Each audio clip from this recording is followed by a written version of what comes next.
Assalamualaikum murid-murid. Selamat pagi. Berjumpa kita lagi dalam kelas PDPR Bahasa Melayu ya. Baik, hari ini cikgu nak murid-murid buka buku teks Bahasa Melayu muka surat 44. Hari ini kita akan belajar tajuk kata kerja pasif.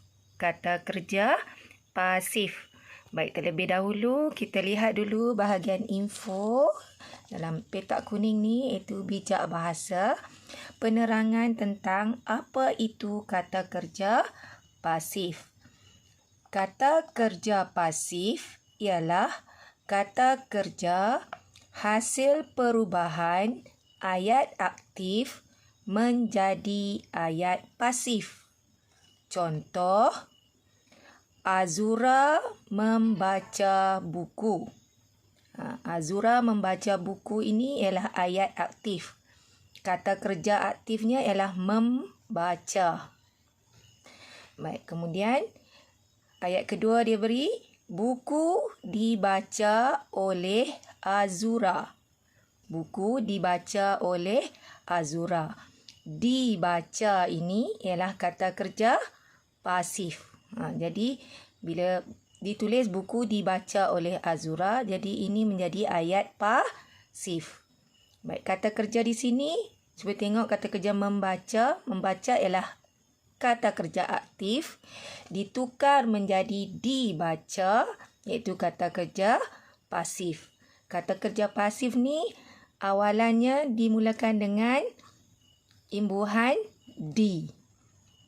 Baik, mari kita baca petikan ni sama-sama. Ini bilik Rizal. Bilik ini dikemas oleh Rizal. Dia dibantu oleh ayah, ibu dan kakaknya. Baiklah, kita lihat pula pada gambar. Gambar yang pertama ini. Baik, kita baca ayatnya. Cermin tingkap dilap oleh ayah. Cermin tingkap dilap oleh ayah. Di sini diberi kata kerja pasif ni ialah dilap. Baik, kemudian kita lihat ada 4 kata kerja pasif yang diberikan tetapi tidak disertakan dengan ayat. Di sini murid-murid perlu membina dan menulis ayat menggunakan kata kerja pasif yang diberikan. Baik, lihat di sini perkataan kata kerja pasif ini ditulis disusun.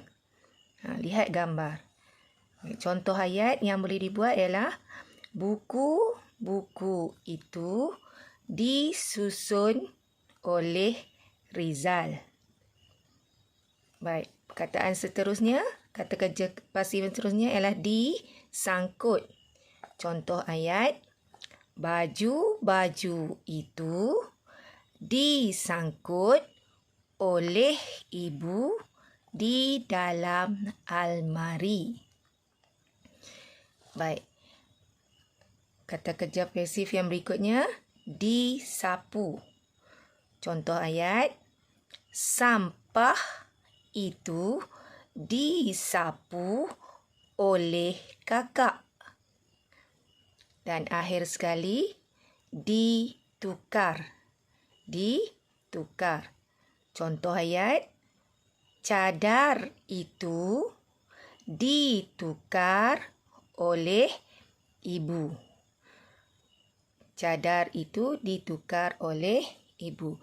Baik, untuk aktiviti hari ini, cikgu nak murid-murid tulis semula ayat-ayat pasif yang terdapat menggunakan kata kerja pasif dengan betulnya.